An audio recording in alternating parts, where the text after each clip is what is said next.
ప్రార్థన చేసుకుని ఈ కార్యక్రమాన్ని మనం కొనసాగుతాం. సకల ఆశీర్వాదాలకు కారణభూతుడైన మా ప్రిపరలోక తండ్రి, మీ ఘనమైన అతి శ్రేష్టమైన నామానికి స్తోత్రాలు స్తుతులు చెల్లిస్తూ ఉన్నాం. ఈ ఉదయకాలం మీ సన్నిధిలో ఉండే భాగ్యాన్ని మా అందరికీ ప్రసాదించినందుకు స్తోత్రాలు. ఆయా ప్రాంతం నుంచి ప్రయాసపడి మీ సన్నిధిలో వచ్చిన ప్రతి ఒక్కరిని మీరు దీవించండి నాయన. మరి ఈరోజు మీ వర్తమానం వినిచుండగా వినిబుద్ధిని గ్రహించగల మనస్సును మా అందరికీ ప్రసాదించండి నాయన. మా స్వరీతి, మా స్వబుద్ధి, మా మహిమను కాకుండా ప్రభు, మీ గ్రంథంలో ఏవైతే రాశారో ఆ సంగతులు మేము నేర్చుకోవడానికి నా తండ్రి మీ సహాయం కోరుచున్నాం. నా తండ్రి మీ ఆత్మ సహకారాన్ని మా అందరి మీద విగ్రహించాలి. అనేకులు వినిచున్నారు తండ్రి, వారికి ఈ యొక్క వాక్య వివరణ అర్థం చేసుకునే మనస్సును కూడా దయచేయమని బోధిస్తున్న మమ్మల్ని మీ స్వాధీనపరచుకోవాలి. యేసుక్రీస్తు వారి అతి శ్రేష్టమైన నామమున ప్రార్థించి వెలువడుచున్నాం మా ప్రియ పరలోక తండ్రి.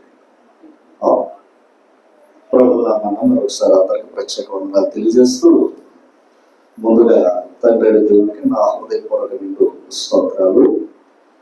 మరి ఆయా ప్రాంతాల నుంచి ప్రయాసపడి వచ్చిన ప్రతి వారికి కూడా నా హృదయపూర్వక వందనాలు తెలియజేస్తూ వాక్య భాగానికి మనం ముందుకి కొనసాగుతాం.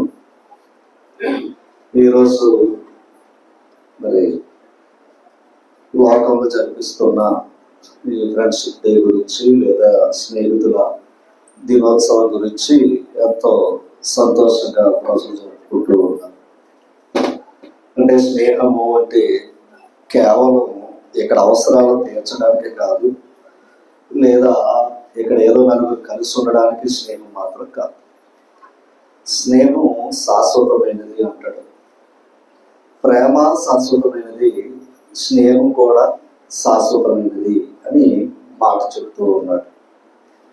దేవుడు ఒక భక్తుల్ని తన ఎంతో స్పష్టంగా కొన్ని విషయాలు మాట్లాడాడంటే, ఆయన ఒకసారి యాకోబు పత్రికలో 2వ అధ్యాయంలోకి వెళితే, యాకోబు పత్రిక 2వ అధ్యాయంలోకి వెళితే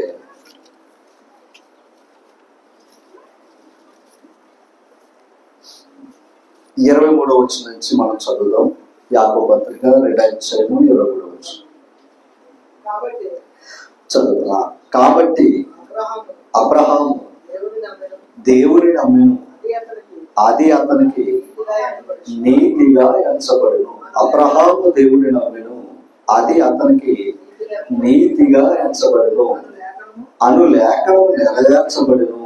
మరియు దేవుని స్నేహితుడని అతనికి పేరు కలిగెను. అబ్రహాముకు మరో పేరేంటయ్యా అంటే దేవునికి స్నేహితుడయ్యాడంట. ఎవరో? అబ్రహాం. అబ్రహాంకు ఇంకో పేరేంటయ్యా అంటే విశ్వాసులకు తండ్రి. విశ్వాసులకు తండ్రి కాకుండా దేవునికి ఏమయ్యాడు అంటే దేవుని స్నేహితుడని పేరు సంపాదించుకున్నాడంట. దేని బట్టి? విశ్వాసమును బట్టి అన్నాడు. ఆయన దేవుడితో స్నేహించడం అనేది సామాన్యమైన పని కాదు. లోకంతో స్నేహించడం చాలా సులువు. ఎందుకంటే లోకంతో స్నేహం ఏంటయ్యా అంటే అవసరాల కోసం చేసే స్నేహాలు ఉంటాయి. కానీ దేవునితో స్నేహించడం అనేది చాలా గొప్పది. నిర్గమకాండం 33వ అధ్యాయంలోకి వెళితే, నిర్గమకాండం 33వ అధ్యాయము సరే 11వ వచనాన్ని మనం చదివితే అక్కడ మరో స్నేహితుడు కనబడుతున్నాయి. చూడండి, మనుషుడు తన స్నేహితులతో మాట్లాడినట్లు యెహోవా మోషేతో ముఖాముఖిగా మాట్లాడుచున్నాడు. అంటే మరో స్నేహితుడు ఎవరయ్యా అంటే మోషే. అబ్రహామును స్నేహితుడిగా ఎంచుకున్నాడు ఆయన. మోషేని కూడా ఏం చేశాడంట? స్నేహితుడిగా ఎంచుకున్నాడు కనుక ముఖాముఖిగా ఏం చేశాడంట? దేవుడు మాట్లాడాడు. అంటే స్నేహితులతో సహవాసం చేస్తే మాట్లాడతాడు. అలాగే అబ్రహాముతో స్నేహం చేశాడు ఆయన. అబ్రహాము స్నేహితుడు అన్నాడు, మోషే కూడా నా స్నేహితుడు అన్నాడు. హోషేయ గ్రంథంలోకి వెళ్తే హోషేయ గ్రంథం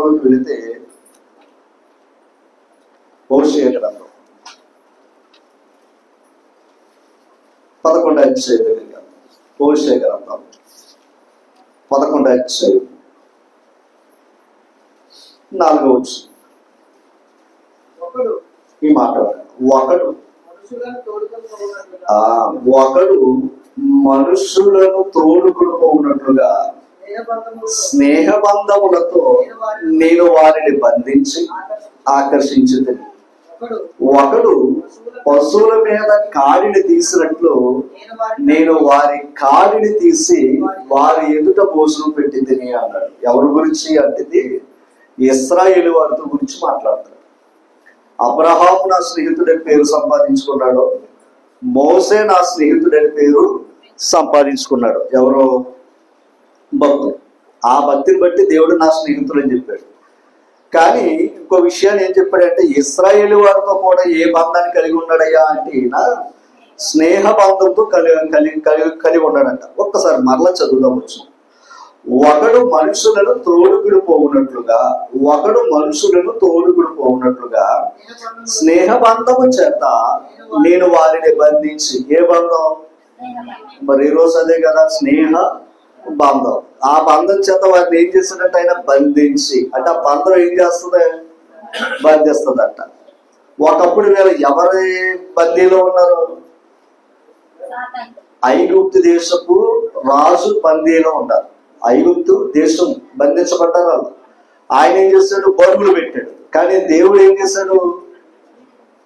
అక్కడ చెప్పాడు కింద, ఒకడు పశువుల మీదకి కాడి తీసినట్లు. ఒకడు బరువు పెడతాడు, మరొకడు ఏం చేస్తాడంట? పశువుల మీద కాడి తీసినట్లు. పశువుల మీద కాడి తీసామంటే దాని అర్థం ఏంటి? భారం తీసాడని అర్థం. అలాగే దేవుడు ఇశ్రాయేలు వారి మీద దాసత్వం అనే కాడిని తీసాడంట. ఏ బంధంతో? స్నేహ బంధంతో అన్నమాట. కానీ వారు ఎవరితో స్నేహం చేయలేదంట. అబ్రహాము దేవుడితో స్నేహం చేశాడు, మోషే దేవుడితో స్నేహం చేయడు. ఇశ్రాయేలు ప్రజలు దేవుడు తన స్నేహ బంధంతో వారిని ఆకర్షించి బంధించి ఆ బాధలన్నీ విడిపించిన వేళ మాత్రం ఆయనతో ఏం చేయలేదు? స్నేహం చేయలేదంట. అది విచిత్రం. అసలు దేవుడు మనుషులతో స్నేహం చేయటం అనేది చాలా అద్భుతం. అది ఎందుకంటే దరిద్రుడి కంట స్నేహితులు పోగొట్టుకుంటాడంట, ధనవంతుడికి అందరు స్నేహితులేనంట. అలాంటిది దేవుడికి స్నేహితులు అవటం అనేది అది నిజంగా ఒక అద్భుతం. దేవుడికే స్నేహితులు. ఒక గొప్పవారి నా స్నేహితుడు అంటే ఎలా చెప్పుకుంటాం మనం? ఆలోచించాలి. అలాగే దేవుడు ఇక్కడ ఈ మాట చూస్తే, ఒకడు మనుషులను తోడుకుని పోవునట్లుగా స్నేహబంధముల చేత నేను వారిని బంధించి ఆకర్షించి తిని, ఒకడు పశువుల మీద కాడిని తీసినట్లుగా నేను వారి కాడిని తీసి వారి ఎదుట ఏం పెట్టాడట? ఆయన భోజనం పెట్టాడట. భోజనం పెట్టినా కూడా ఆయన విలువ వారికి అర్థం కాలేదనే మాట మనకి ఇక్కడ కనపడుతూ ఉంది.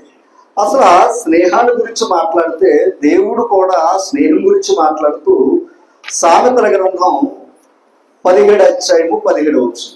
సామెతల గ్రంథం 17వ అధ్యాయము 17వ వచనంలో కొన్ని మాటలు చదువు దయించి.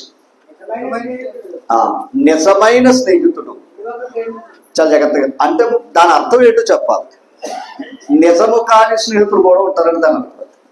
నిజమైన స్నేహితుడు విడువక ప్రేమించును. ఒక మాట చూపిస్తాను చూడండి. దినవృత్తాంతాల గ్రంథం, మళ్ళీ అక్కడికి వద్దాం. దినవృత్తాంతాల గ్రంథం దగ్గరికి వద్దాం. 2వ గ్రంథం 20వ అధ్యాయం దగ్గరికి రండి. దినవృత్తాంతాల 2వ గ్రంథం 20వ అధ్యాయం దగ్గరికి రండి.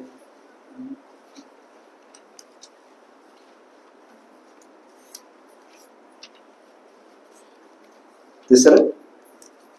20వ అధ్యాయంలో ఇక్కడ యెహోషాపాతు ఆహాజ్యతో 20:35 వచ్చిన సార్ చదువుతాం. అక్కడ ఇది అయిన తర్వాత యోధా రాజైన యెహోషాపాతు మిక్కిలి దుర్మార్గంగా ప్రవర్తించిన ఇశ్రాయేలు రాజైన అహాజ్యతో ఎలాంటి వారితో స్నేహం చేశాడంట? మరల దేవుడు చెప్తున్నాడు, మిక్కిలి దుర్మార్గుడైన అహాజ్యతో ఏం చేశాడంట? స్నేహం చేశాడంట. తర్వాత ఆ తర్షీషులకు పోదగిన వాడలను చెయ్యింపవలనని యెహోషాపాతు అతనితో స్నేహము చేయగా. ఎందుకు చేశాడు చెప్పాలి అతని వ్యక్తి? ఇంతకే అంటే ఆ సముద్ర తీరాన వారు ఉండే ప్రాంతాన వాడలు వెళ్ళాలి అంటే వ్యాపారం లావాదేవీలు ఉన్నాయి. ఆ వ్యాపారాల లాభాలు కావాలి కనుక అందుకు చేశాడంట. అంటే వ్యాపారాల ఒక విధంగా చెప్పాలంటే లాభం కొరకు స్నేహం చేశాడంట. అందుకు ఇందాక ఏం చదువుకున్నాం? నిజమైన స్నేహితుడు అనే మాట. ఎక్కడ అవసరాన్ని బట్టి చేసే స్నేహం, అవసరాన్ని బట్టి చేసే స్నేహం నిలబడదు అమ్మా. ఇప్పుడు చదవండి, అతనితో ఒకసారి తార్షీషులకు పోదగిన వాడలను చెయ్యింపవలనని యెహోషాపాతు అతనితో స్నేహం. అవసరాన్ని బట్టి అతనితో ఏం చేశాడంట? అతడు ఎలాంటి వాడు? అహాజ్య. ఇతని అవసరాన్ని బట్టి ఏం చేశాడంట? స్నేహం చేశాడంట. తర్వాత వారు ఇస్కేని బేరులో ఆ వాడలు చేయించుకున్నారంట. ఇంతగా వాడల కోసం స్నేహం చేశాడంట యెహోషాపాతు. తర్వాత అప్పుడు మారేసు వాడును దోదావు కుమారుడని ఎలియాసను నీవు అహాజ్యతో స్నేహము చేసుకుంటేవి కనుక యెహోవా నీ పనుల భంగము చేయునని యెహోషాపాతు మీద ప్రవచనం ఒకటి. అది ఏమైంది కనుక? నువ్వు ఎవరితో స్నేహం చేసావు? నువ్వు ఎవరితో స్నేహం చేసావు? మనం ఎవరితో స్నేహం చేయాలో దేవుడు చెప్తున్నాడు, ఎవరితో చేయకూడదో కూడా చెప్పాడు ఆయన. లోకంతో స్నేహము అంతే చేసామంటే దానివల్ల ఇదిగో మళ్ళీ అవసరాన్ని బట్టి చేసామనుకోండి. ఇక్కడ ఏం చెప్పాడు ఆయన? నీ పనుల భంగము చేయునని. అంటే ఇతను ఏదో పనులకు కార్యాలు జరుగుతాయని చేశాడు, కానీ దేవుడు ఏమన్నాడు ప్రవక్త ద్వారా? నీ కార్యాలన్నీ కూడా ఏమైపోతాయి? ఆటంకం చేస్తాడంట. ఎవరో? దేవుడు. అర్థమైందండి? దేవుడే తన కార్యాన్ని ఆటంకపరుచుకునే స్నేహం చేశాడట. ఆ తర్వాత మాట చూడండి, ఆ వాడలు తార్షీషునకు వెళ్ళ చాలకుండా మొక్కలైపోయి అంట. ఏవి? వాడ. ఇంకేం వ్యాపారం చేస్తాడు? అందుకే ఎప్పుడు కూడా దేవుడు ఏం చెప్పాడు అది చేస్తే మనకు మేలు. కాదని మనం వెళ్ళాము అంటే దానివల్ల నష్టం తప్ప లాభం ఏమి ఎక్కడ ఉండదు. గమనించాలి. అందుకే ఇప్పుడు ఇతను ఎందుకు స్నేహం చేశాడు? లాభం కోసం. లాభం కోసం చేసే స్నేహం ఎప్పుడు కూడా అది నిలవదు. ఇప్పుడు సామెతల గ్రంథం 17వ అధ్యాయము త్వరగా 17వ వచనం త్వరగా. సామెతల గ్రంథం 17వ అధ్యాయం 17వ వచనం అండర్లైన్ చేయండి. నిజమైన స్నేహితుడు విడువక ప్రేమించును. ఎప్పుడు విడవడం తర్వాత మాట చెప్పాడు. అది దుర్దశలో అంటే మన జీవితాలు ఏమొస్తాయి? దుర్దశ అంటే చెడ్డ రోజులు వస్తాయి, నష్టకార్యాలు వస్తాయి, సమస్యలు వస్తాయి, బాధలు వస్తాయి. దాని అర్థం అది. ఆ దుర్దశలో అట్టి వాడు అంటే ఎలా ఉంటాడో? సహోదరుడిగా ఉంటాడంట. స్నేహితుడు ఏమవుతాడని చెప్తాడు ఇక్కడ. ఇందాక లాభం కోసం చేసే స్నేహం ఏమైంది? నిలవలేదు. ఇక్కడ నిజమైన స్నేహితుడు ఏం చేస్తాను అంటున్నాడు ఆయన. అది దుర్దశలో కూడా అట్టి వాడు ఏమవుడంట? విడిచిపెట్టేవాడు కాదు. తర్వాత ఇంకా ఇటు చూపిస్తాను. 18వ అధ్యాయము 24వ వచనం. 18వ అధ్యాయము 24వ 24. బహుమంది చెలికాండ్రులకు. దాని అర్థం ఏంటంటే ఎక్కువ మంది స్నేహితులు సంపాదించుకుంటే ఖచ్చితంగా ఏమవుతుందంట? ఇంకేమనుకోకండి, ఎవరు పడతాడు స్నేహితుడు అనుకోండి జీవితంలో ముందుకు రాలేదు. మరలా మీకు ఒక విషయం చెప్తాను. లోకాన్ని ప్రేమించండి, లోకంలో ఉన్నదాన్ని ప్రేమించండి, మనుషులు ప్రేమించండి, పాపాన్ని ప్రేమించుకోవాలి. మనుషులు ప్రేమిద్దాం, కానీ స్నేహం అనేది అది అందరికి దక్కేది కాదు. అది స్నేహం అనేది అందరితో చేసేది కాదు. ఎందుకంటే స్నేహం అంటే పర్సనల్ చెప్పుకునేది. దేవుడు తన స్నేహితుడు కనుక అబ్రాహాముతో తన పర్సనల్ చెప్పాడు, మోషేతో తన పర్సనల్ చెప్పాడు. ఆలోచించేది అందుకే స్నేహితులు అనేది ఎవరిని బట్టి అని నమ్మకూడదు. ఎందుకంటే మన జీవితాలు ఎక్కడ ఫెయిల్యూర్ అవుతాయా అంటే స్నేహితుల దగ్గర. నాకు మహీ తల్లిని కాలేజీకి వెళ్ళినప్పుడు, అంటే మనకున్న బైబిల్ పరిజ్ఞానం అని చెప్పిన, నాకు ఎవరైనా అమ్ములు ఎక్కడ చదువుతుందా మంచిది అని నా మేలు కోసం ఎవరైనా మాట చెప్పినప్పుడు ఒకటే, ఎంత కష్టపడి వచ్చింది రైటే, కానీ అక్కడికి వెళ్ళాక కష్టపడి చదువుతూ ఓకే, కానీ ఆ చదువంతా కూడా ఆ కష్టం కంటే స్నేహితుల మీద ఆధారపడి ఉందంట. ఆ చదువంతా కూడా మన నమ్మకం అంతా కూడా ఎక్కడుందయా అంటే తను చేసే స్నేహితుల మీద ఆధారపడి ఉందంట. అక్కడికి వెళ్ళాక గమనించాలి, నమ్మకం లేని స్నేహితులతో స్నేహం చేయిందనుకోండి మన నమ్మకం పోతుంది. మొదట అది చెప్పు, అమ్మ ఎవరిని పడితే వారిని స్నేహం చేయకూడదు, ఎవరిని పడితే వారిని స్నేహం చేయకూడదు. ఎందుకంటే ఇందాక చెప్పిన అవసరాలు బట్టి స్నేహం చేస్తారు. అలా చేస్తే నష్టపోయేవాడు ఇందాక యెహోషాపాతు. కనుక స్నేహం తప్ప అంటే తప్పుగా అర్థం చేసిన వాటితో చేయకూడదు. అది ఇంకో మాట, దుర్దశలో ఉన్నప్పుడు ఆదుకున్నాడే అది నిజమైన స్నేహం. నిజమైన స్నేహం ఏంటయ్యా అంటే కష్టకాలంలో ఆదుకున్నాడే అది నిజమైన స్నేహం. అంతేకాని అవసరతల కోసం చేసే స్నేహం ఎప్పటికీ కూడా స్నేహం కాదు. ఒకవేళ స్నేహం అని పదబెట్టుకుంటే మోసం. అయితే ఇక్కడ మనం ఆలోచన చేస్తే ఎక్కువ మంది స్నేహితులు ఉండటం వల్ల నష్టపోతారు. ఓకేనా, ఎక్కువ మంది స్నేహితులు ఉంటే నరుడు ఖచ్చితంగా. అందుకే ఆ స్నేహం కూడా లిమిట్. అందరితో మాట్లాడండి, మనుషులందరితో సమాధానంగా ఉండండి, మనుషులందరితో కలిసి ఉండండి, కానీ ప్రతి వారిని కూడా మనం స్నేహంలోనికి పలకూడదు. అది ప్రమాదం అంటే అది నష్టపోతాడని చెప్తున్నాడు ఆయన.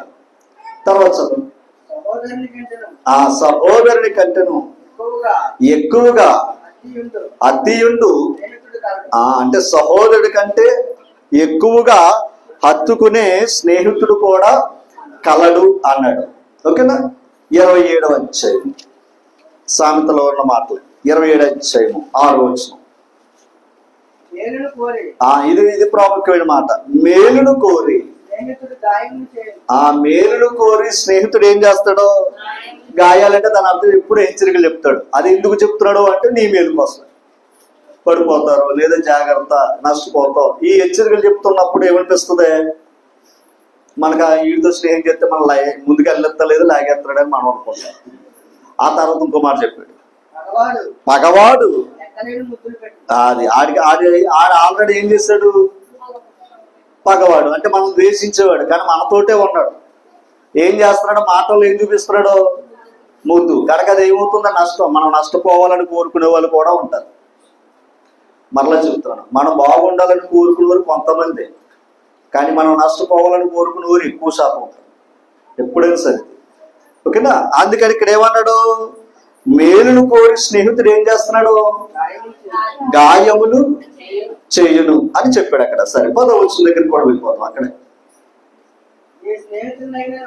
చూడండి, నీ స్నేహితునైనను నీ తండ్రి స్నేహితునైనను విడిచిపెట్టు. అండర్లైన్ చేయండి, నీ స్నేహితునైనను అంటే తండ్రి గారి స్నేహితులు కూడా ఏం చేయకూడదంట, విడిచిపెట్టకూడదు అని చెప్పాడు ఆయన. సరే,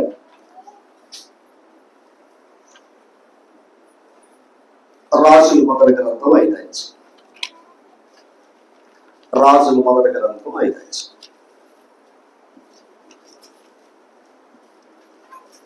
మొదటి చదవండి. తర్వాత తూరునకు రాజైన హేరాము తన తండ్రికి బదులుగా సొలొమోను పట్టాభిషేకము నొందినని విని తన సేవకులను సొలొమోను గారి దగ్గరికి పంపాడంట. ఎవరో, హేరాము అనే తూరు దేశపు రాజు. ఈ సొలొమోను ఏ దేశపు రాజు, యెరూషలేము దేశపు రాజు. అంటే ఇతర రాజు ఈ సొలొమోను గారి రాజు పట్టాభిషేకం పొందుతున్నాడు కదండి, అక్కడ దగ్గర తన సేవకులు పంపాడంట ఆయన. తర్వాత ఈ మాట, ఏలయనగా హేరాము అదనమాట. ఇంతకే తన తండ్రి స్నేహితుడు హేరాము. హేరాము తన తండ్రి స్నేహితుడు. ఎవరి తండ్రి స్నేహితుడు, దావీదు గారి స్నేహితుడు.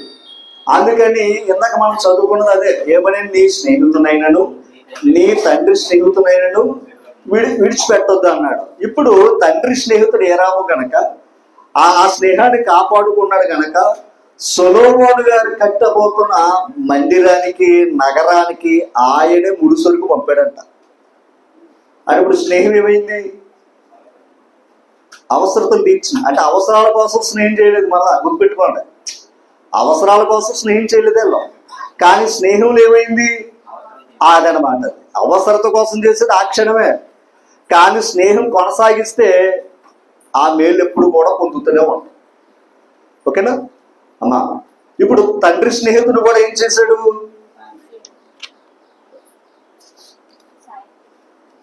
అండ్ ఆ స్నేహాన్ని కాపాడుకున్నాడు కుమారుడు. రైట్. సమూయేలు 2వ గ్రంథం 17వ అధ్యాయం. సమూయేలు 2వ గ్రంథం 15వ అధ్యాయం 266వ పేజీ. 266వ పేజీ తీసారా అమ్మా? తీసారా? 37వ వచనం చదవండి. దావీదు స్నేహితుడైన హుషై పట్టణమునకు వచ్చుచుండగా అబ్షాలోమును యెరూషలేమునకు చేరాడు. మరలా చదువు. దావీదు స్నేహితుడైన హుషై. అండర్లైన్ చేయండి. దావీదుకి చాలా అంటే దావీదు గారికి స్నేహితుల్లో ఒకడు హుషై. ఓకేనా? ఇందాక హేరాం, ఇప్పుడు ఈయన ఎవరో? హుషై. ఇప్పుడు ఈయన ఎక్కడికి వచ్చాడు?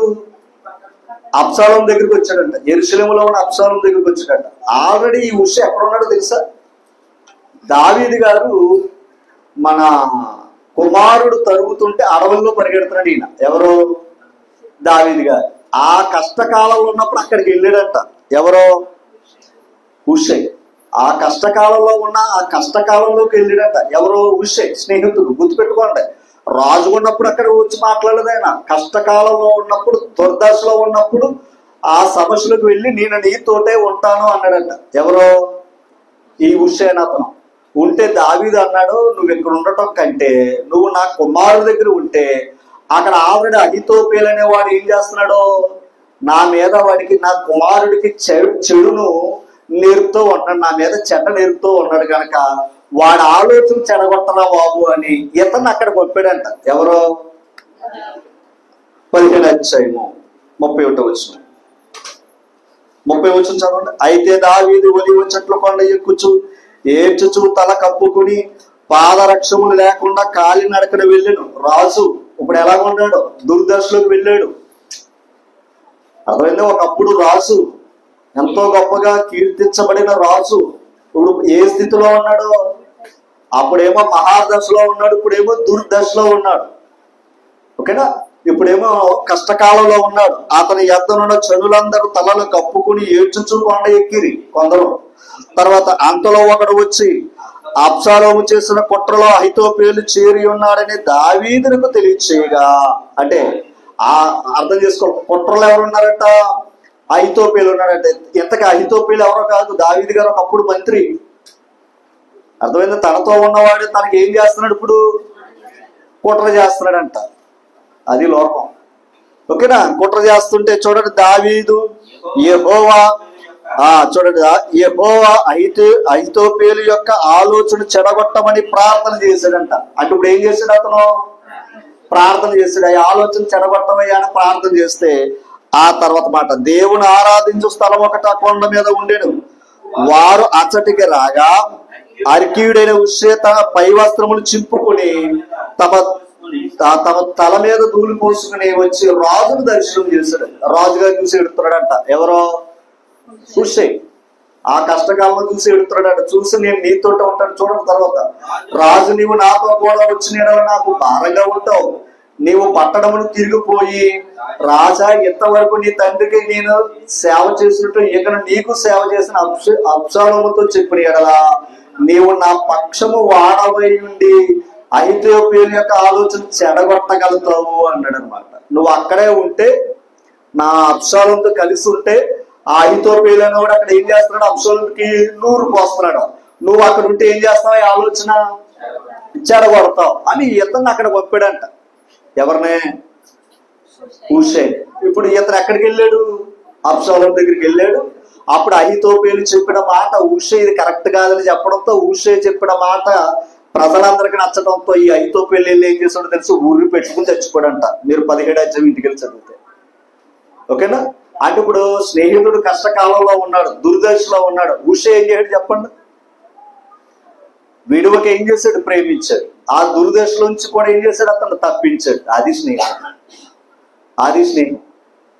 ఓకేనా? అంతేగాని దుర్దశలోకి నడిపించేవాడు స్నేహితుడు మాత్రం కాదు. అది గమనించాలి.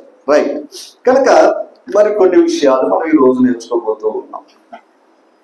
స్నేహము అంటే జాగ్రత్తగా ఉండాలి. స్నేహము అంటే లోకంలో భుజాల మీద చేసుకోవడం, లేదా చేతులు కలిపేసుకోవడం, లేదా ఏమనుకోకండి ఆ ఇంటికి వెళ్ళి ఈయన భోజనం చేసాడు, ఈయన ఇంటికి వెళ్ళి ఆయన భోజనం చేశాడు, నా అంతటోడు ఆయన లేడని, ఆయనతోడు ఈతలు లేడేనని ఈ స్నేహం ఎక్కడ వరకే ఉంటుంది. కానీ స్నేహం అనేది శాశ్వతం. స్నేహం అనేది శాశ్వతం. శాశ్వతమైన స్నేహం చేయాలంటే మనం ఎవరిని స్నేహించాలి అది కావాలి. ఎవరితో స్నేహించాలి? శాశ్వతమైన స్నేహం అమ్మా, శాశ్వతమైన స్నేహం. ఇప్పుడు ఈ ప్రపంచంలో ఆయా మనుషులందరూ ఉన్నారు, మనుషులందరూ భూమి మీద ఉన్నారు. స్నేహానికి చాలా విలువ ఇచ్చిన వారు కూడా ఉన్నారు. అయితే స్నేహాలు చేయటం వల్ల కొన్ని అలవాట్లు వీళ్ళ నేర్చుకుంటారు, వాళ్ళ నేర్చుకుంటారు. అంతే కదా? వాళ్ళ అలవాట్లేమో వీళ్ళు నేర్చుకున్నారు, వీళ్ళ అలవాట్లేమో వాళ్ళు నేర్చుకున్నారు. అలాగే మత ఆచారాలు కూడా నేర్చుకుంటున్నారు. అంతే కదండి? స్నేహం ఏం చేస్తుంది అమ్మ? వాళ్ళ మతాన్ని వీళ్ళు అభినందిస్తారు, వీళ్ళు వాళ్ళ మతాన్ని అభినందిస్తారు. అయితే నేను అనేది ఏంటంటే వాళ్ళందరూ కూడా ఏం చెప్తారు అంటే ఈ మార్గాలన్నీ కూడా ఎక్కడికి వెళ్తాయా అంటే దేవుని దగ్గరికి. నదులన్నీ, గోదావరులన్నీ ఎందుకు వెళ్తాయంట? సముద్రానికి వెళ్తాయి కదా అని ప్రశ్న వాళ్ళు వేస్తారు. దానికి సమాధానం మన దగ్గర ఏముంది? మార్గముల అని ప్రశ్న వేసుకుంటే మార్గములు ఉన్నాయి, మార్గము ఉంది. మార్గములు ఉన్నాయి, మార్గము ఉంది. కొన్ని విషయాలు మనం నేర్చుకోబోతూ ఉన్నాం. కీర్తన గ్రంథం 103వ అధ్యాయం. కీర్తన గ్రంథం 103వ అధ్యాయము. ఇక్కడ కొన్ని విషయాలు మనం నేర్చుకుందాం. 103వ కీర్తన తీసరా 7వ వచనాన్ని చదవండి. చదవండి. ఆయన మోషేకు ఏంటంట? ఆయన మోషేకు తన మార్గములను. ఏంటి మరి? మార్గాలు ఉండకూడదు కదా. మార్గము అనే వచనం వాడతాం, ఏకవచనం వాడతాం. మార్గములు అంటే ఏమున్నాయి? మార్గాలు ఉన్నాయి. అంటే మోషే గారికి మార్గాలు తెలిసినాయా? మార్గం తెలిసిందా? మరి ఇక్కడ ఏముంది? ఇక్కడ వచనం మార్గములు అంది, మార్గములు అని ఉంది. ఇప్పుడు ప్రసలు అనే మాట ఏంటయ్యా అంటే ఈ మార్గాలన్నీ కూడా ఎక్కడికి వెళ్తాయి? ఆయన దగ్గరికి వెళ్తాయని అంటున్నారు కదా. అంటే ఇప్పుడు మార్గములు ఉన్నాయా, మార్గము ఉందా? మనం మనుషులతో స్నేహం చేసి మార్గాల ద్వారా ప్రయాణం చేసి దేవుని దగ్గరికి వెళ్తామా? ప్రశ్న. లేదా ఆ మార్గం దగ్గరికి చేరడానికి స్నేహం చెయ్యాలా? ఓకేనా? మరలా ఒకసారి చదవండి మాట. ఆయన మోషేకు గమనించ, ఆయన మోషేకు తన మార్గములు తెలియజేశాను అన్నాడా? మోషే గారికి మార్గాలు చెప్పాడా, మార్గము చెప్పాడా? సరే. హోషేయ గ్రంథం 14వ అధ్యాయం 9వ వచనం. హోషేయ గ్రంథం 14వ అధ్యాయం 9వ వచనం.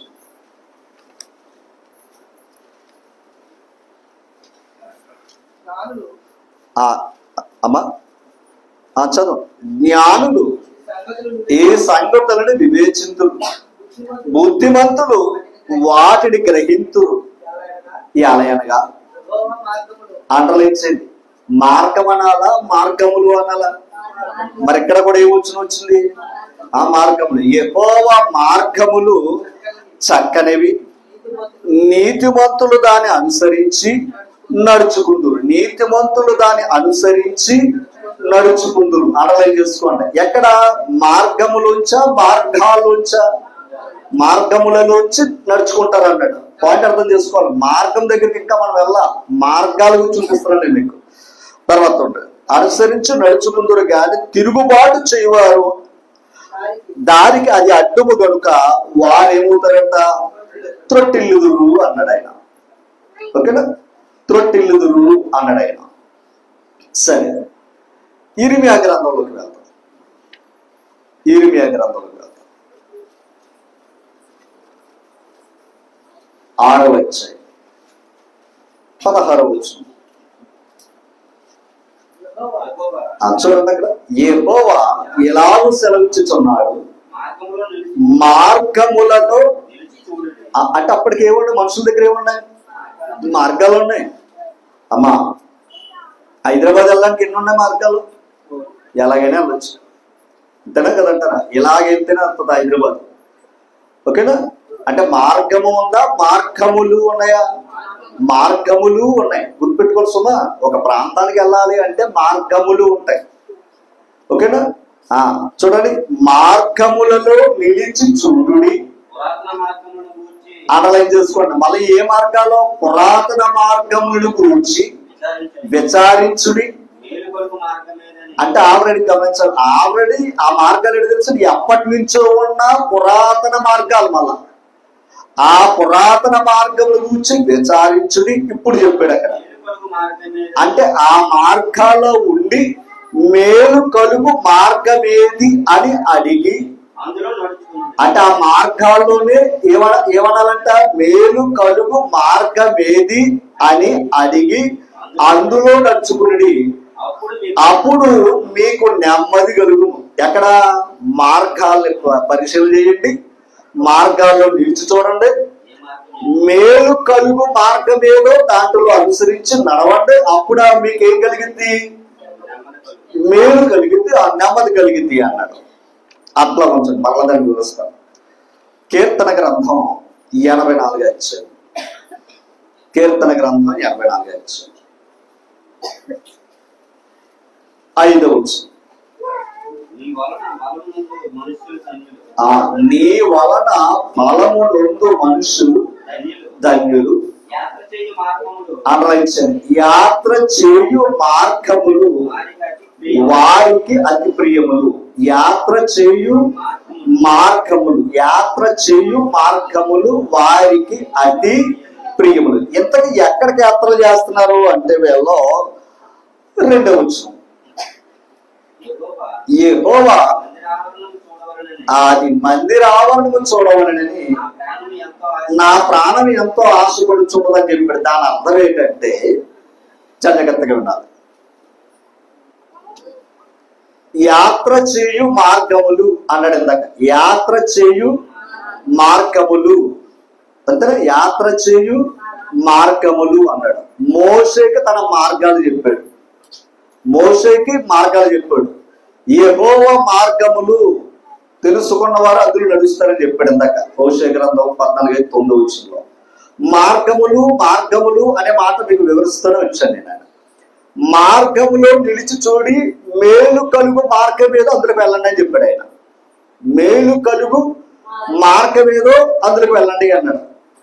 మనసు పెట్టాలి. అయితే మోషేకి మార్గాలు చెప్పాడా? మార్గం చెప్పాడా?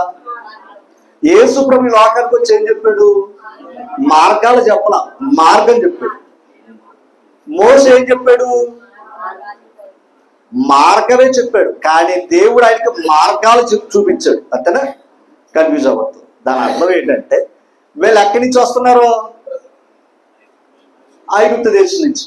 ఇప్పుడు ఐగుప్తు దేశం నుంచి ఒకే మార్గంలోకి వెళ్ళదు కానాడు దేశానికి అదనమాట. ఇప్పుడు ఆ దేశానికి వెళ్ళాలంటే వీళ్ళందరూ కూడా ఆయా మార్గాల్ని చేంజ్ చేశారు. అంటే ప్రతి మార్గాలకు వాళ్ళ గమ్యస్థానం ఎక్కడయ్యా అంటే కానాను దేశం చేరుకోవటమే వాళ్ళ మార్గం, గమ్యం. ఇప్పుడు అక్కడికి వెళ్ళటానికి మార్గాలు. ఓకేనా?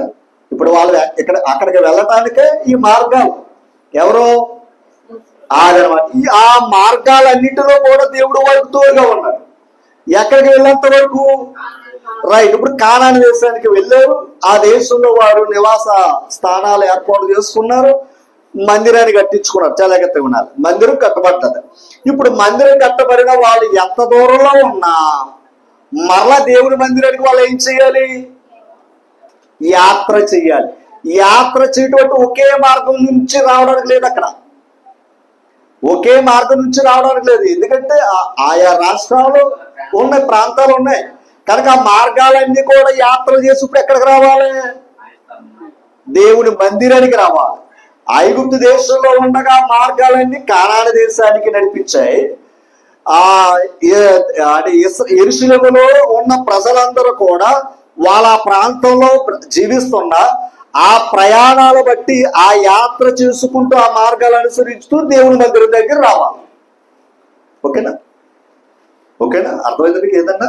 అంటే ఇప్పుడు మార్గాలు అండి, ఆ మార్గాలన్నీ ఎక్కడ త్రోవ చూపించే? దేవుని మందిరానికి లేదా కానాను దేశానికి. రెండవది దేవుని మందిరానికి చూపించే ఆ మార్గాలన్నీ కూడా. అంతేగాని మనుషుల దగ్గర నడిపించలా. విలాపవాక్యాలు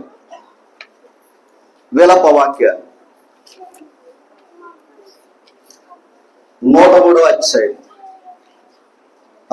విలాపవాక్యాలు 1వ అధ్యాయం 4వ వచనం. విలాపవాక్యాలు అండర్లైన్చారు. సియోను మార్గములు. ఏ మార్గాలంట?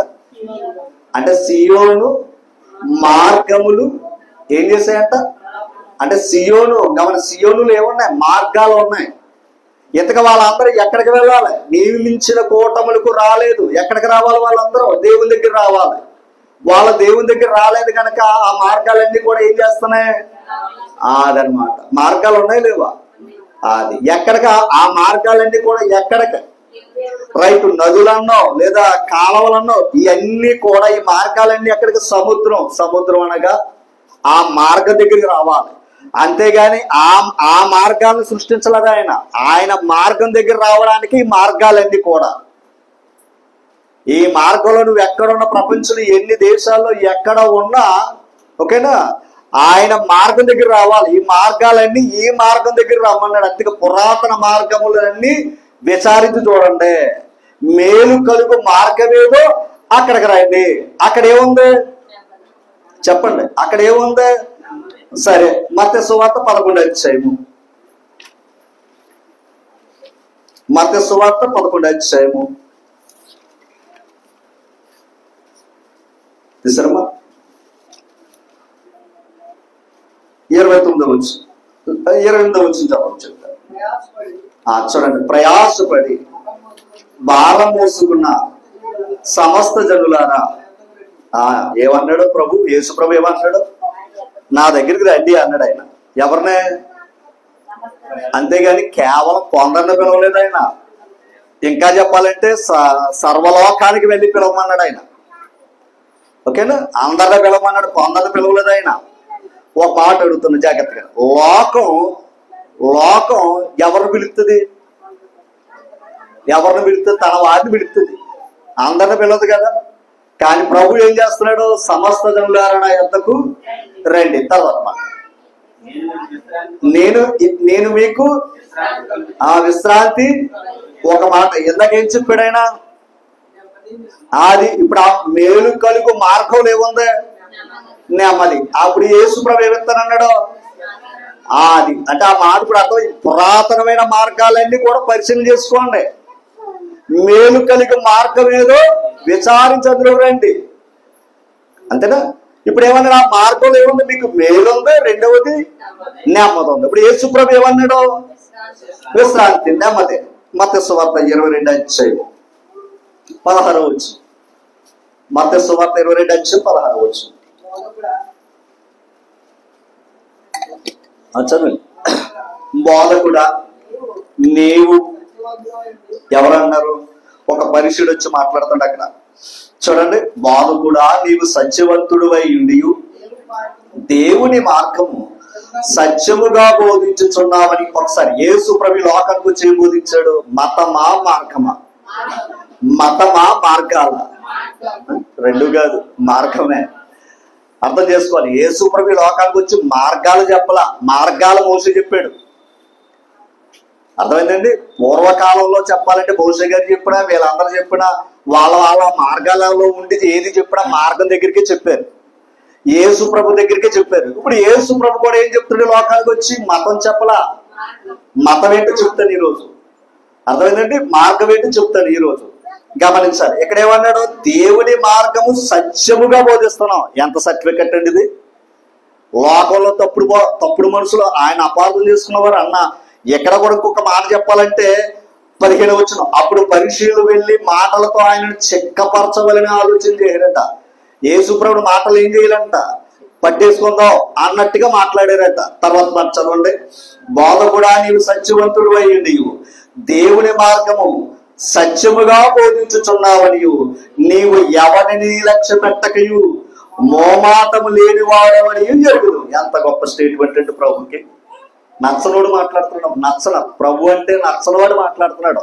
నువ్వు చేసే బోధ సామాన్యమైంది కాదు, సత్య మార్గాన్ని చెప్తున్నావు. మొహమాటం ఎక్కడ చెప్తాను, ఎవరిని లక్ష్య పెడతలా. అర్థమైందండి? యేసు ప్రభు గురించి ఉన్న సాక్ష్యం అది. అందుకే నాలో పాపం ఉందని మీలో ఎవడైనా నిరూపించండిరా బాబు అన్నాడు ఆయన. తప్పు చేస్తే భయపడాలి, తప్పు చేయనప్పుడు ఎందుకు భయపడతాం? ఆలోచన చేయాలి. రైట్. ఇక్కడ చూస్తే యేసు ప్రభు లోకానికి వచ్చి ఏం చెప్పడానికి వచ్చాడు? దేవుని మార్గం చెప్పడానికి వచ్చాడు. ఇంతగా మార్గం ఎవరైనా చెప్పాడు? నేనే మార్గం అన్నాడు. పాయింట్ అర్థం చేసుకోవాలి. నేనే మార్గం. ఇంతగా ఆ మార్గం చెప్పడానికి యేసు ప్రభు లోకానికి వచ్చాడంట. ఆ చెప్పే మార్గంలో ఏం చేయలేదంట? మొహమాట పడలేదంట. రెండవది మొహమాట పడలేదండి. ఎవరిని కూడా ఏం చేయలేదంట? లక్ష్య పెట్టలేదండి. వింటే వింటారు, వినకపోతే లేదు. కానీ ఆయన చెప్పింది ఏంటయ్యా అంటే సత్యంగానే చెప్పాడంట. అబద్ధంగా చెప్పలేదు. మనుషులు ఏమనుకుంటారో కూడా ఆయన చెప్పలేదు. ఇప్పుడు కొన్ని విషయాలు మనం ఈరోజు కొన్ని ప్రాముఖ్యమైన భావాలు మనం నేర్చుకోబోతూ ఉన్నాం. కొన్ని మాటలు మాట్లాడద్దు. అసలు ఒక విషయాన్ని మీకు ప్రాముఖ్యమైన విషయాల్లో ఇప్పుడు మనం వెళ్తాం. చాలా జాగ్రత్తగా ఉండాలి. అపోస్తుల కార్యాలు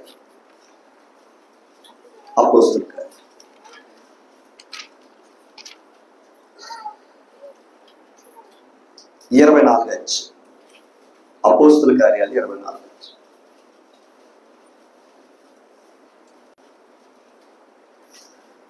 ఐదవ వచనాన్ని చదువు. అండర్లైన్స్. ఈ మనుషుడు, పౌలు గారి గురించి, ఈ మనుషుడు పేడ వంటి వాడు, భూలోకమందున్న సకలమైన యూదులకు కలహమునకు రేపువాడును, నజరేయుల మత భేదమునకు నాయకుడునై ఉన్నట్టు మేము కనుగొంటిమి. అండర్లైన్స్. ఈ మాట పౌలు గారు చెబుతున్న బోధ కొందరికి నచ్చక పౌలు గారిని బంధించి ఆ పౌలు గారి మీద చెప్పిన మాట ఏంటయ్యా అంటే, మరలా చదవండి. ఈ మనుషుడు పౌలు గారు ఎలా కనబడ్డాడంట? పేడ వంటి వాడు. చూడండి, మనకు చేనికి పేడ చీడ పడితే ఎలా కొట్టేస్తాం? వీడు మనకు పట్టుకున్న పేడలంటురా అన్నారంట, గౌరవం. తర్వాత పేడ వంటి వాడు భూలోకమందున్న సకలమైన యూదులకు, భూలోకములో ఉన్న సకలమైన యూదులకు కలహములకు రేపువాడు. కలహాన్ని రేపుతున్నాడట. ఎవరో? పౌలు. అసలు మరి పౌలు కూడా ఇందులో వాడు యూదుడే. నేను అంతసేపు ఆలోచించండి. పౌలు కూడా ఇందులో ఉన్నాడంటే యూదుడే. మనసు పెట్టడం దయించి ప్రాముఖ్యమైనది. నేను చచ్చిపోయి పాఠం సజీవంగా ఉండాలి, అంత ఇంపార్టెంట్. ఇప్పుడు చెప్తుంది మతమా మార్గం అన్న దానికి ముగింపు చెప్తే చచ్చిపోతున్నా. ఓకేనా? దీనికి ప్రాముఖ్యమైనది మనసు పెట్టుకోండి. ఎవరికైనా సమాధానం చెప్పే విషయం చెప్పే చచ్చిపోతున్నాను ఇక్కడ. మనసు పెట్టండి. ఈ మనుషుడు పేడ వంటి వాడు భూలోకమందున్న సకలమైన యూదులను కలహానికి ఏం చేస్తున్నాడంట? రేపు వాడంట. ఎవరో? పౌలు. ఒకప్పుడు ఈయనేంటి? ఒకప్పుడు ఈయన ఏం చేస్తాడు? ఆ మార్గాన్ని చెప్పిన వాళ్ళని చంపేస్తున్నాడు. మరి ఈయనెందుకు మారాడు? ప్రశ్న పక్కన పెడతాం. ఇంతకే సకలమైన యూదులకు ఏముందట? కలహం చేస్తున్నాడంట. ఎస్తేరు గ్రంథం ఎస్తేరు గ్రంథం.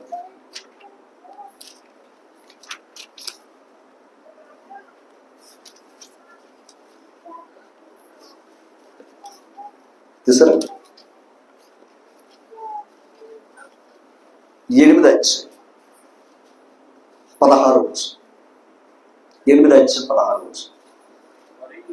మరియు యూదులకు క్షేమములు, ఆనందములు, సంతుష్టియు, ఘనతయు కలిగిందంట. ఎవరికైనా ఒకప్పుడు యూదులు ఏం చేయాలనుకున్నాడు? ఆమెను జాతినే తీసేద్దామని చూసాడు ఆయన. దేవుడు ఏం చేశాడు? ఎందుకంటే వాళ్ళు ఎవరో దేవుడు ఏర్పాటు చేసుకున్న ప్రజలు. ఒక్క నీతిమంతుడి యొక్క ప్రార్థన, ఒక నీతిమంతురాలు చేసిన క్రియ అంటే అక్కడ విశ్వాసం చెప్పుకోవాలి. మొర్దికే, రెండవది ఎస్తేరు. వాళ్ళిద్దరి చెట్టు వాళ్ళ జాతిని కాపాడుకున్నారు. వాళ్ళు అలా కాపాడుకున్నప్పుడు ప్రజలందరూ చూశారంటే యూదులకి ఏం కలిగింది? క్షేమం కలిగింది. రెండవది ఏమన్నాడు? ఘనత, గౌరవం. వాళ్ళకి ఏ లోటు లేదంట. ఇది చూసి ఒక్కసారి 17 వచ్చినమ్మా. రాజు చేసిన తీర్మానమును, అతని చట్టమును వచ్చిన ప్రతి సంస్థానమందరూ, ప్రతి పట్టణమందరూ యూదులకు ఆనందమును, సంతోషము కలిగిందంట. అంటే యూదులు ఎలా ఉన్నారు చెప్పాలి? ఇప్పుడు సంతోషంగా ఉన్నారంట. తర్వాత రండి, అది శుభదినమని విందు చేసుకున్నారంట ఆ రోజు. ఆ తర్వాత మరియు దేశ జనులలో యూదుల ఎడల భయము కలిగను. ప్రజలందరూ కూడా ఎవరు భయపడుతున్నారు తెలుసా? యూదులకు భయపడుతున్నారంట. ప్రజలందరూ కూడా యూదులు భయపడుతున్నారంట. ఇంతకు వాళ్ళందరూ కూడా దేశంలో ఎలా ఉన్నారు? చెరగా వచ్చిన వాళ్ళు, కానీ సొంత దేశం కాదు. కానీ సొంత దేశం కాకపోయినా వాళ్ళు ఎలా ఉన్నారయ్యా అంటే ఆనందంగా ఉన్నారంట. అందుకు మిగిలిన వారు భయపడి, ఇప్పుడు చదవండి బాగుంది, అనేకులు యూదుల మతమును అవలంబించారంట. మతాన్ని ఎందుకు అనుసరిస్తారో తెలుసా? మతాన్ని ఎందుకు అవలంబిస్తారో తెలుసా? ఇప్పుడు యూదుల మతంలో ఎలా ఉన్నారు వాళ్ళు? అది పాయింట్. మీరు రాయండి, అందరు చెప్పొచ్చు, 2-3 చెప్పక్కర్లా, అందరూ చెప్పొచ్చు అన్నమాట. తప్పేం కదా, అది నూరులోనే కదా మనకి. అదే గొడవకి అయితే మాత్రం 2 నూరులు వచ్చేస్తాయి. వాకింగ్ దగ్గర మాత్రం నూరు లేకం కర్మ. ఏమండి? దైవం దగ్గర ఇప్పండి, అది మీకు దీవెన. ఎప్పుడైనా నిద్రలు వస్తాయి, గోడ జారిపోతారు అంతే. మనసు పెట్టాలి రైట్స్. దైవం దగ్గర ఉన్నప్పుడు నేను మళ్ళా చెప్తున్నాను, ఆయన మెంటాలిటీ అంటే నా మెంటాలిటీ అంతే. ఎవరిని లక్ష్య పెట్టను, ఓకేనా? ఎక్కడ మొహమాట ఉండదు. తర్వాత మొహమాట పడతాను. ఎందుకంటే అది చెప్పేవాడు అలాగ ఉండాలి, అది చెప్పేటప్పుడు అలాగ ఉండాలి, జాగ్రత్తగా ఉండాలి. మొహమాటానికి రోజు వాక్యాలు మారిపోయి మళ్ళీ ఏమనుకుంటారో వాళ్ళు ఏమనుకుంటారో ఆయన ఏమనుకోవాలి, మనకు కావాలి. మనసు పెట్టండి రైట్. ఇక్కడ ఒకసారి మనసు పెట్టండి.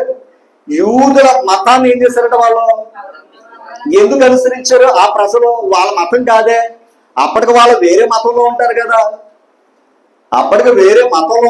ఆ మతం నుంచి యూదుల మతంలోకి ఎందుకు రావాలి? రైట్. వచ్చినప్పుడు వీళ్ళు ఏం చెయ్యాలి? మా మతంలోకి నువ్వు ఎందుకు వచ్చావరా అని అడగాలి, అంతే కదా. ఎంతకేంటి వీళ్ళు అక్కడ సొంత దేశం కాదు, సొంత మతం ఉన్నది కాదు, అక్కడ వాళ్ళు వేరేగా చెరలోకి వెళ్ళేవాళ్ళు కదా. మరి అలాంటి పరాయి మతంలోని ఎందుకు స్వీకరించారు అంటే వాళ్ళు ఎలా ఉన్నారు? ఆనందంగా క్షేమంగా ఉన్న, నాశనం చేయాలనుకున్న వారు బాగుపడ్డారు. రా బాబు, వీళ్ళ దగ్గర రక్షణ ఉంది, వీళ్ళతో ఉంటే మనకు కూడా పేరుంది. వాళ్ళ యూదుల మతాన్ని అవలంబించారంటే దాని అర్థం ఏంటంటే వాళ్ళు ఏం తిన్నారు అదే తిన్నారు, వాళ్ళు ఏం ధరించుకున్నారు అదే ధరించుకున్నారు. యూదుడు కాదు, కానీ యూదుడిలా బ్రతికాడట. దేని బట్టి అంటే ఇప్పుడు యోధ అనేది ఏంటి? మతం. యూదులు ఆచరించేది ఏదయ్యా అంటే మతం. చాలా జాగ్రత్తగా యోధ మతం అన్నాడు. రైట్. మత్తయి సువార్త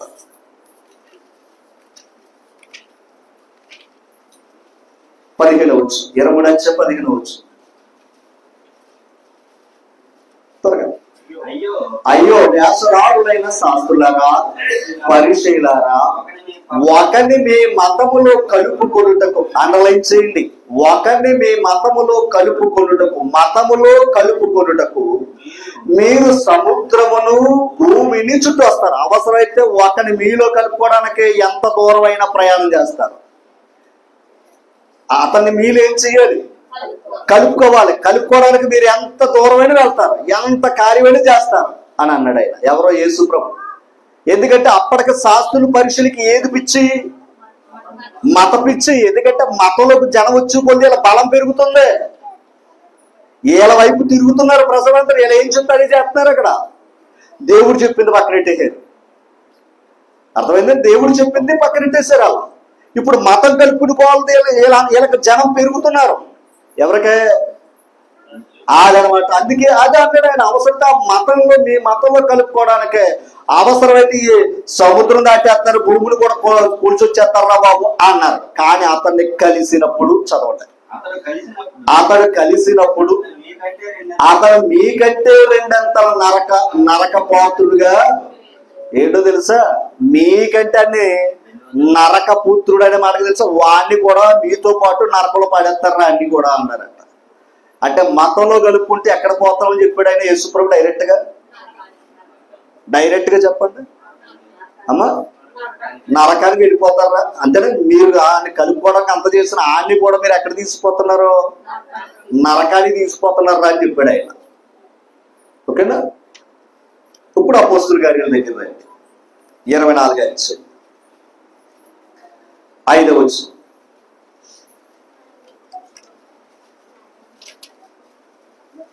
ఈ మనుషుడు పీడవంటి వాడును, భూలోకమందున్న సకలమైన యూదులకు కలహము రేపుతున్నాడు. అండర్లైన్ చేయండి. ఏం రేపుతున్నాడట? కలహము రేపుందు నజరేయుల మత భేదం. అండర్లైన్ చేయండి. మత అర్థం చేసుకోవాలా? మత భేదమునకు నాయకుడై ఉన్నట్టు. దాని అర్థం ఏంటంటే మన మతానికి భేదం తెస్తున్నాడో దానికి నాయకుడు ఎవరో పౌలు గారు అని చెప్తున్నారు అక్కడ. మరలా వస్తాను ఇక్కడికి.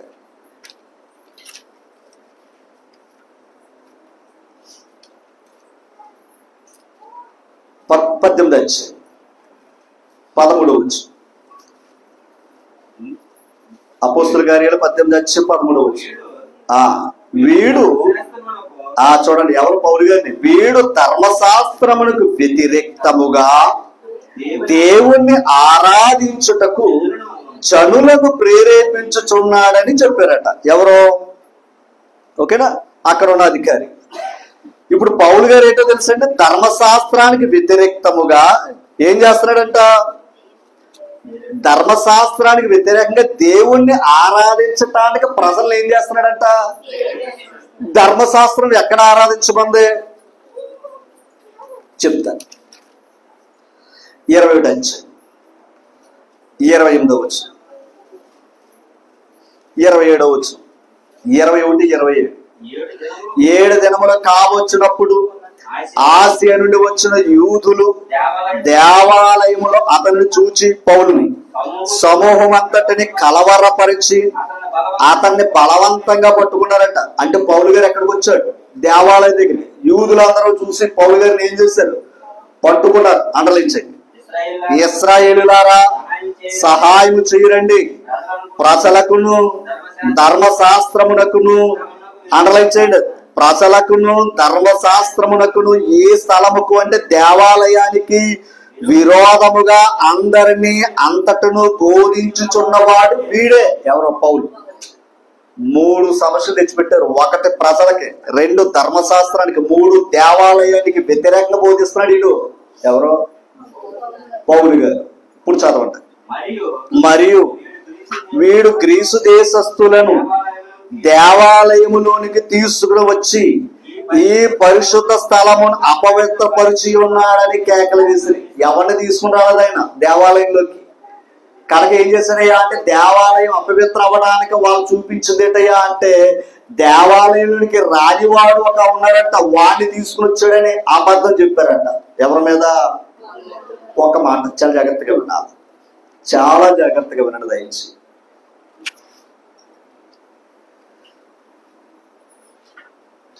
మతం శరీరం నుంచి వచ్చింది.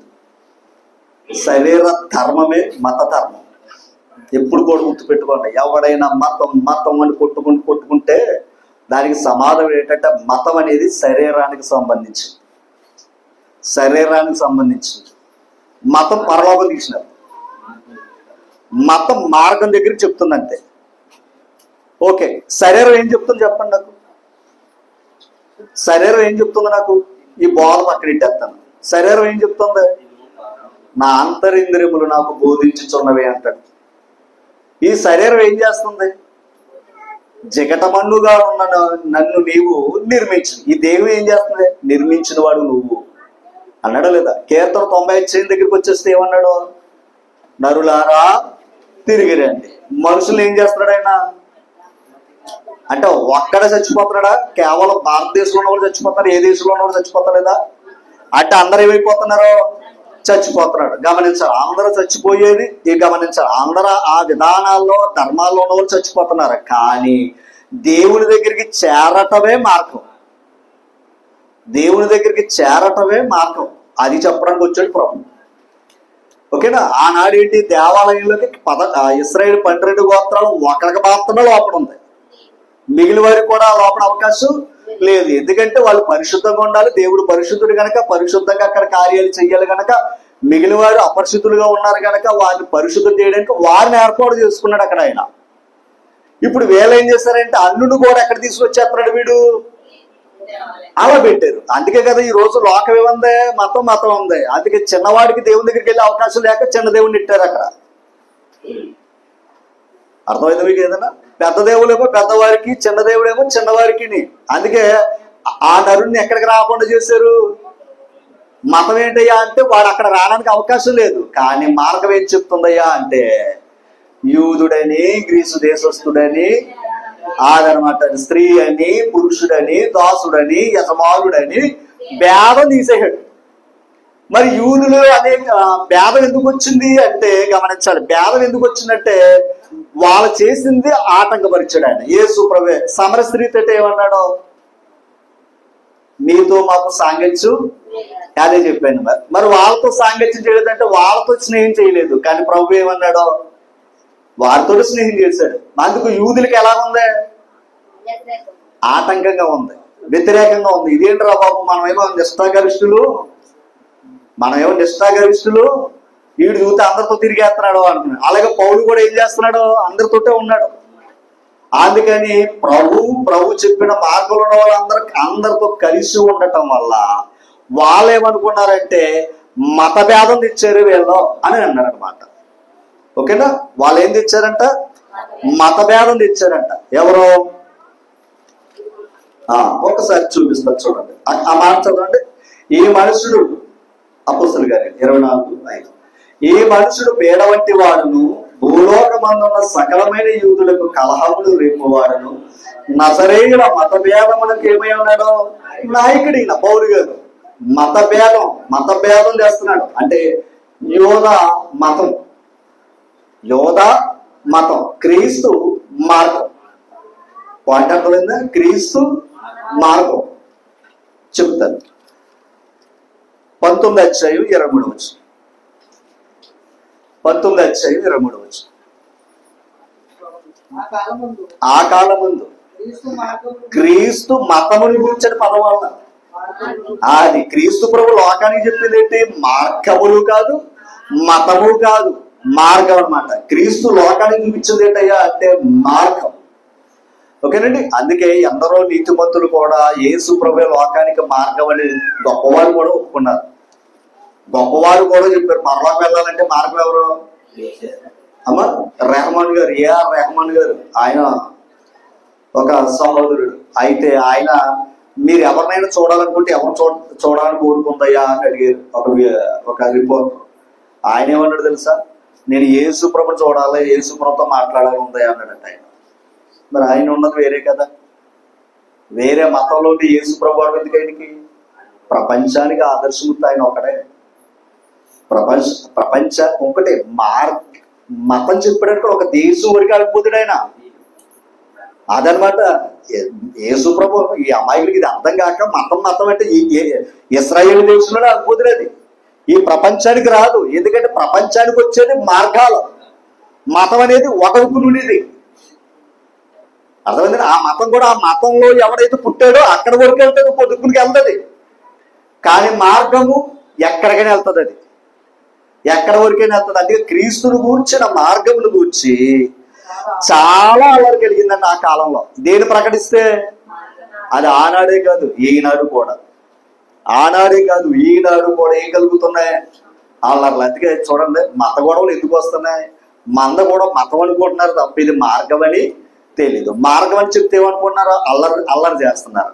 ఇప్పుడు చదవండి అపోస్తుల కార్యాలు 24 అధ్యాయం 14 వచ్చు త్వరగా. ఆ ధర్మశాస్త్రమందును ప్రవక్తల గ్రంథములు యందును వ్రాయబడి ఉన్నవన్నీ నమ్మి నీతిమంతులకును అనీతిమంతులకును, ఒకసారి నమ్మిన వారికి నమ్మని వారికి, దాని అర్థం అదే. నమ్మినవాడు నీతిమంతుడు, నమ్మనివాడు అనీతిమంతుడు. తర్వాత అంటే అందరికి ఏం కలుగుతుందంట, అందరికి పునరుత్థానము కలుగుచున్నదని వీరు నిరీక్షించుచున్నట్టు నేను కూడా దేవుని యందు నిరీక్షించి. ఒకసారి ధర్మశాస్త్ర ప్రవక్తలు కూడా దేని గురించి చెప్పారు, పునరుత్థానం కలుగుతుంది అంతేనా, పునరుత్థానం కలుగుతుంది అన్నాడా. చెప్పండి, ప్రవక్తలందరూ కూడా చెప్పింది దేని గురించి అంటే పునరుత్థానం ఉంది అన్నారా లేదా చెప్పాలి. ఓకేనా. అంటే రుజువులు చూపించడం సరిపోతుంది, టైం లేదు కనుక.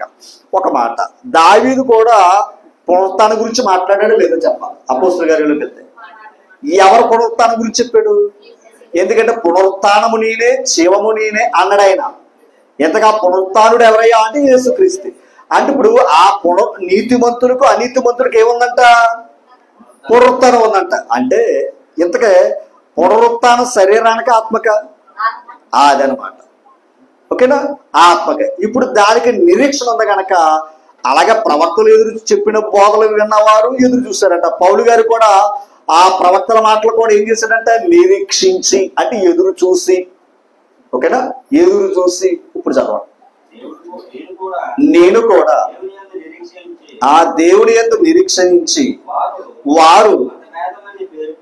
అప్పుడు చదవండి, వారు ఎవరో ఆ నిరీక్షించిన వారే, వారు మతభేదమని పేరు పెట్టు ఈ మార్గము చొప్పున. వాళ్ళు ఏం పెట్టారంటే ఈ మార్గానికి మత భేదం. మన మతానికి భేదం, ఇది ఆటంకం. మన యోగా మతానికి ఇది ఏమై ఉంది, మార్గం. అందుకు మార్గానికి వాళ్ళు పెట్టిన పేరేటయ్యా అంటే మత భేదం అని పేరెట్టారంట. అందుకే మంద కూడా మతం అంటారు లోకంలో. తెలియనప్పుడు ఏం చేస్తాం మరి అమ్మా, తెలియనప్పుడు ఏం చేస్తాం, కాసేపు ఇవ్వు అంటూ తప్ప ఇంకేం లేదు. మన మార్గం అంటే అది వినే ఓపిక లేదు. అక్కడికి మార్గం పెట్టి ఇవన్నీ మార్గాలు కదా అంటాడు మళ్ళీ. అక్కడ పాయింట్ అర్థం, మరి ఇవన్నీ మార్గాలు కదా అంటాడు మళ్ళా. రైట్, ఇవన్నీ మార్గాలు ఎక్కడికి వెళ్తున్నాయి, పోనీ రైట్ మార్గమే, పోనీ మార్గాలే, ఇవన్నీ మార్గాలు. ఎవడు తిరిగి లేచాడు, రైట్, నేను అన్నదాన్ని ఒప్పేసుకుంటాను నేను. ఓకేనా, ఇలా ఓకే. మేము ఆ మార్గాల్లోనే ప్రయాణం చేస్తాం ఒకప్పుడు, కానీ ఆ మార్గాలు నిలిచి చూసాం. మేలు కలుగు మార్గం ఏదో ప్రశ్న ఏడైనా నెమ్మది కలిగే మార్గంలో ఉండరా అన్నాడు. ఆ మార్గం ఎవరు, ఎందుకని తిరిగి లేచాడు కనుక అదనమాట. ఇప్పుడు ఆ తిరిగి లేచిన మార్గంలో ఉన్నాం, మార్గాల్లో లేదు. ఎందుకంటే ఇంకా చాలా మంది తిరిగి లేచారు అనుకోండి, అవి మార్గాలు అయిపోతుంది. అర్థమైంది. ఇప్పుడు అందుకే చెప్పాడు మార్గాలన్నీ ఆయన దగ్గర నడిపించటానికే, కానీ మార్గం దేవుడి దగ్గర నడిపించటానికి. ఎందుకో తెలుసా, ఆయన దేవుడి దగ్గర నుంచి వచ్చాడు, మరలా తిరిగి లేచి దేవుడి దగ్గరికి వెళ్ళాడు. అది మార్గం. ఓకేనా, అది మార్గం. అంతేగాని మనుషులు ఇచ్చిన విధానాల్లో ఆచారాల్లో దేవుడి దగ్గరికి వెళ్ళే అవకాశం లేదు. అవి కేవలం మార్గాలు, ఇక్కడెక్కడ తిరగడానికి ఊరికే, కానీ అక్కడ చేరడానికి అవకాశం లేదు. తర్వాత చూడండి చెప్తాను, వారు మతభేదం అని పేరు పెట్టి మార్గము చొప్పున నా పితరులు దేవుని సేవించుచున్నానని తమరి ఎదుట అదనమాట. ఇప్పుడు చెప్పండి, ఈయన ముందు ఎందుకు అపార్థం చేసుకున్నాడో తెలుసా పౌలు గారు? ఈ యోగా మతాన్ని ఎలా పాడు చేస్తున్నారు ఏంటయ్యా అని బాధపడ్డారంట ఎవరో. అందుకు వాళ్ళ మీద ఏం చేశాడు, తిరుగుబాటు చేశాడు. తర్వాత అర్థమైంది ఎవరికే. అప్పుడేమన్నాడు ఆ మార్గం కోసం తన ప్రాణం పెట్టడానికి కూడా ఏం చేశాడు అదనమాట. పాయింట్ అర్థం చేస్తాడు. మతం ప్రాణం తెస్తుంది, మార్గం ప్రాణం పోస్తుంది. అందుకే మతం నమ్మబోదు చంపేస్తారు అక్కడ. ఇప్పుడు యేసు ప్రభు ఇచ్చింది ఏంటి? మతమా మార్గమా? మార్గం కనుకే ఆయన చెప్పిన మాట ఇదే.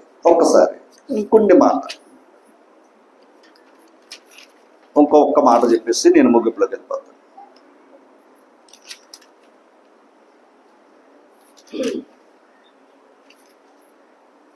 లోకస్వార్త త్వరగా, లోకస్వార్త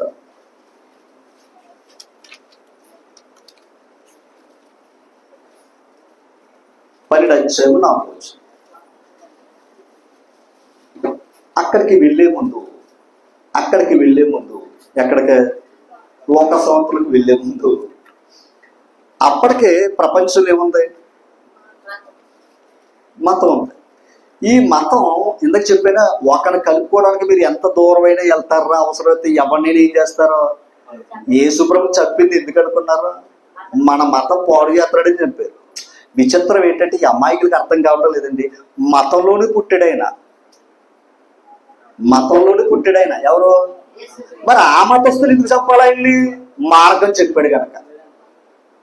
ఆ మతం గురించి చెప్పాడు అనుకోండి, మేము కూడా యేసుప్రభు శిష్యులు అందరావు. అర్థమైంది మీకు?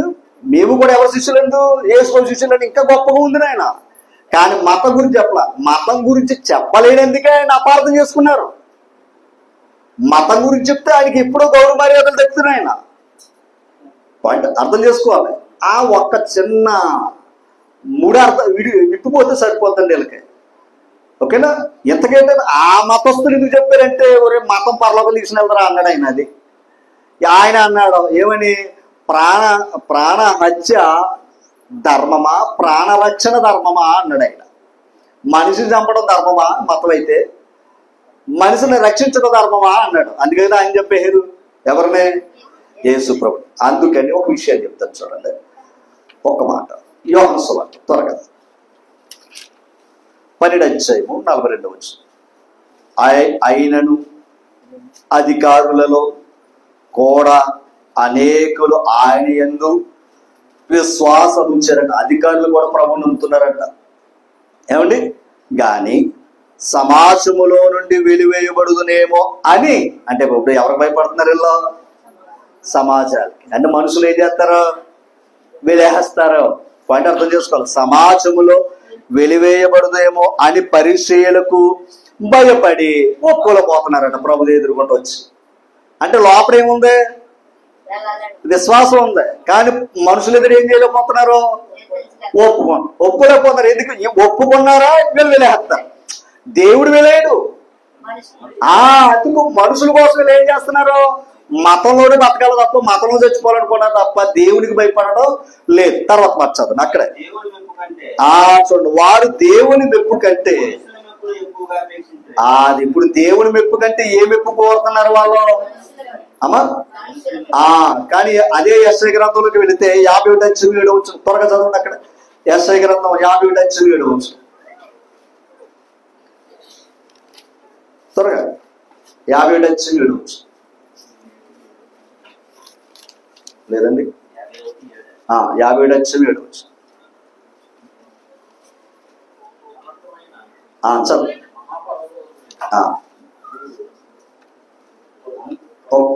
ఒకసారి చూస్తాం.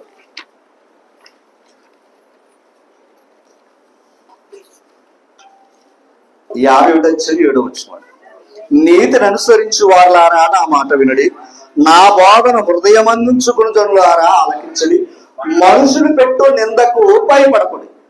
అంటే ఎవరికి భయపడుతుంది అన్నాడు దేవుడు? మనుషులు పెట్టే నిందకు భయపడకుడి, వారి దోషణ మాటలకు దిగులు పడకండి. ఎవరు భయపడుతున్నారు ఇప్పుడు దేవుని కంటే?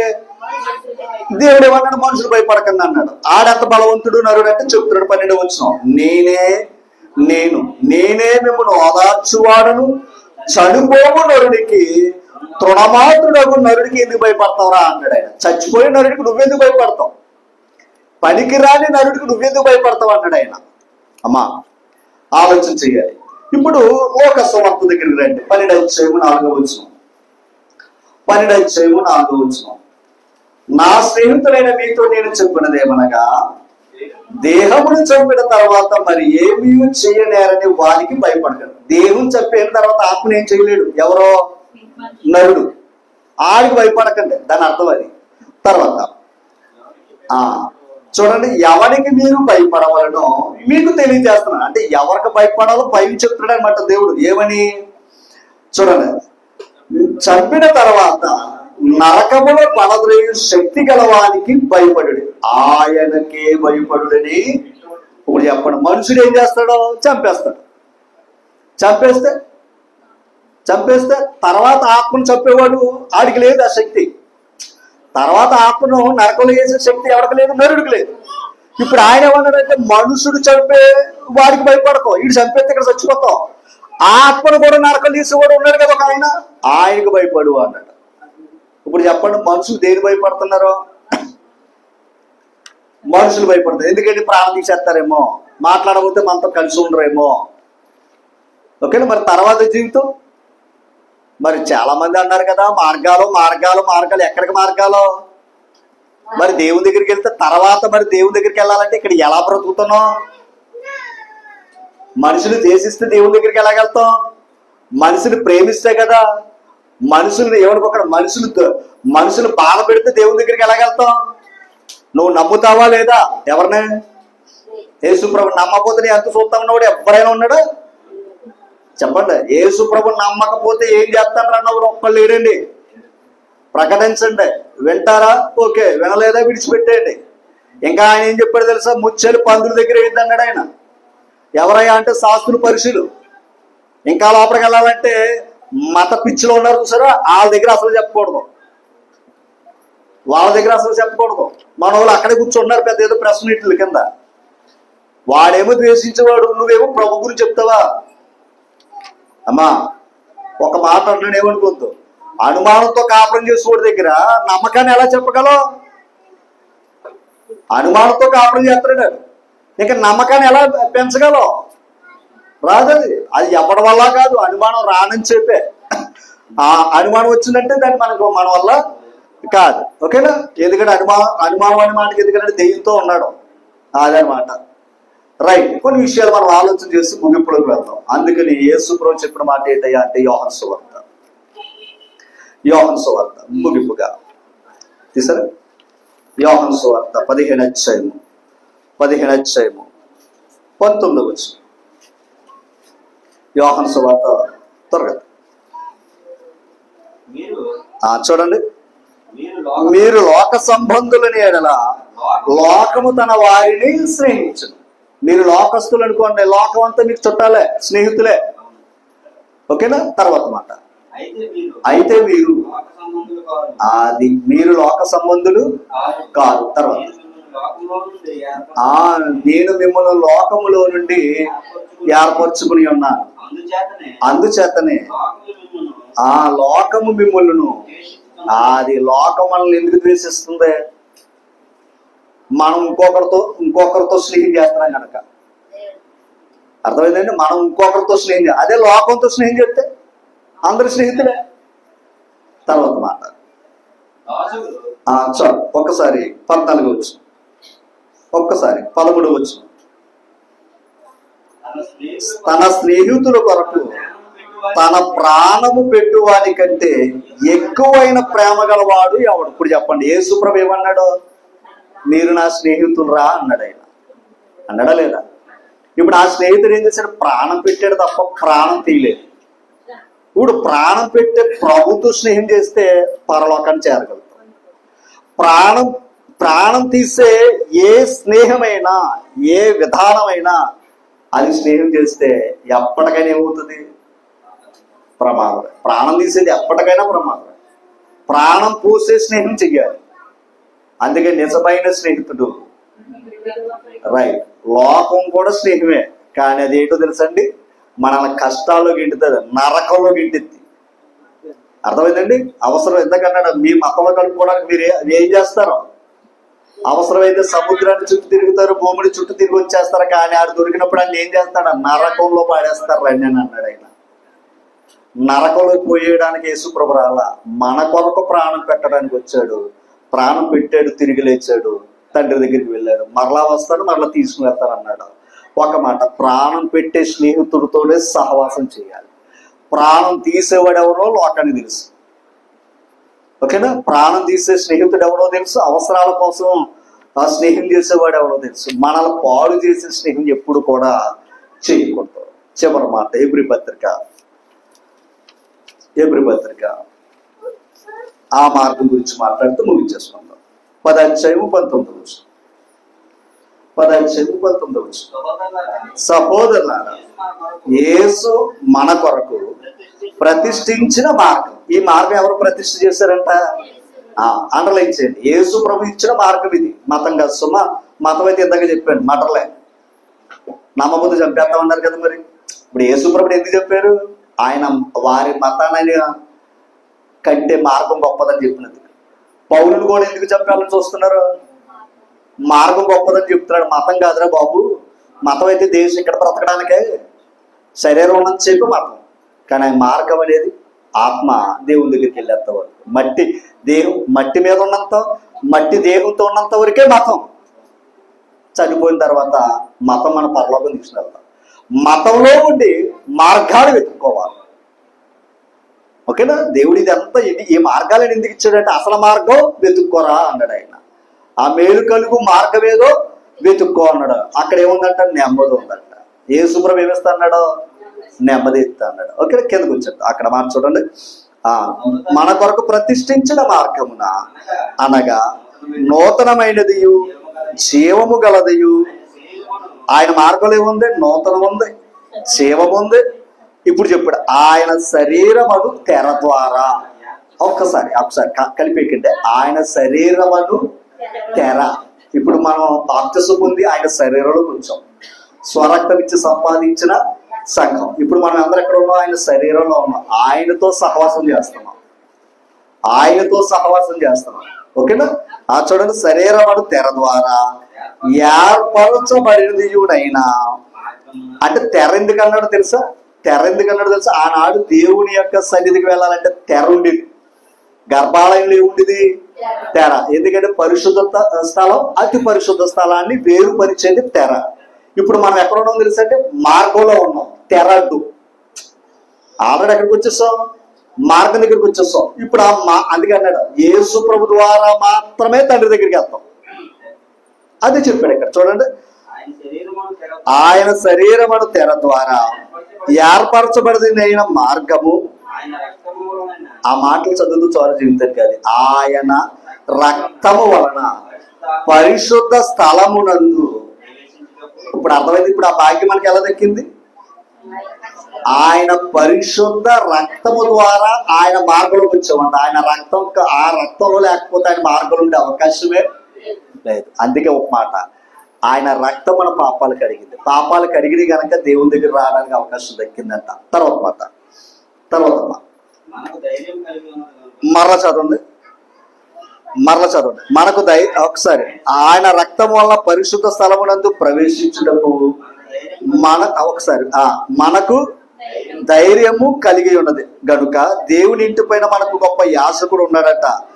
మనస్సాక్షి కల్మసము తోచకుండానట్లు ప్రోక్షింపబడిన హృదయములు గలవారును, నిర్మలమైన ఉదకముతో స్నానము చేసిన శరీరము గలవారమునయుండి, విశ్వాస విషయములో సంపూర్ణ నిశ్చయత కలిగి యథార్థమనే హృదయముతో మనము దేవుని సన్నిధానానికి అంత చేస్తే కానీ మళ్ళీ దేవుని దగ్గరికి వెళ్ళే అవకాశం లేదు. ఎందుకంటే మళ్ళీ లోకంతో స్నేహం చేసామని పోవడం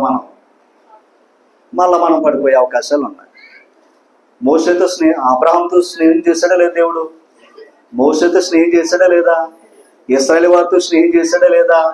వీళ్ళిద్దరు కాపాడుకున్నారు. కానీ ఇశ్రాయేలు వారు ఏం చేశారు? లోకంతో స్నేహం చేశారు, దేవుడు వదిలేశారు.